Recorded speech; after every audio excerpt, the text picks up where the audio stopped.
Hi అండి అందరికి. ఇవాళ చాలా తక్కువ బడ్జెట్లో ఒక G+1 హౌస్ తీసుకురావడం జరిగిందండి మీ ముందుకు. ఆపోజిట్ 30 ఫీట్ రోడ్ ఉంటుంది. ఉప్పల్ నియర్ బై బోడుప్పల్లో ఉంటుందండి ఈ ప్రాపర్టీ. నార్త్ ఫేసింగ్ లో ఉంటుంది. టోటల్ 35 గజాలలో కన్స్ట్రక్షన్ చేశారండి. కింద ఒక రూమ్, ఒక వాష్రూమ్ ఉంటుంది.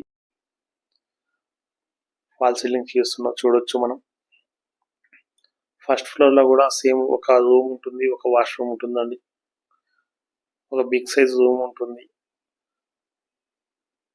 టోటల్ 35 గజాలలో ఉంటుంది. G+1 ఉంటుందండి. ఇందుకు గాను ప్రైస్ కేవలం 29 లక్షలు చెప్తున్నా. మీరు చూసి నచ్చినట్లయితే రేట్ ఇంకా తగ్గిస్తుందండి. ఇది క్లియర్ రిజిస్ట్రేషన్ ప్రాపర్టీ. మీకు బ్యాంక్ లోన్ కూడా వస్తుందండి ఈ ప్రాపర్టీకు. ఇంకా కలర్స్ కూడా కాలేదు. మీకు నచ్చిన కలర్ మీరు వేసుకోవచ్చు అండి. మీరు బుక్ చేసుకున్నట్లయితే చాలా తక్కువ ప్రైస్ చెప్తున్నారు. కొంచెం ఇది వీధి పోటు ఉంటుందండి, అందువల్లనే తక్కువ ప్రైస్ చెప్తున్నారు. చూడవచ్చు మనం. మన వెస్ట్ ఫేస్ నుండి వీధి పోటు వస్తుందండి ఇక్కడ నుండి, అందుకోసమే తక్కువ ప్రైస్ చెప్తున్నారు.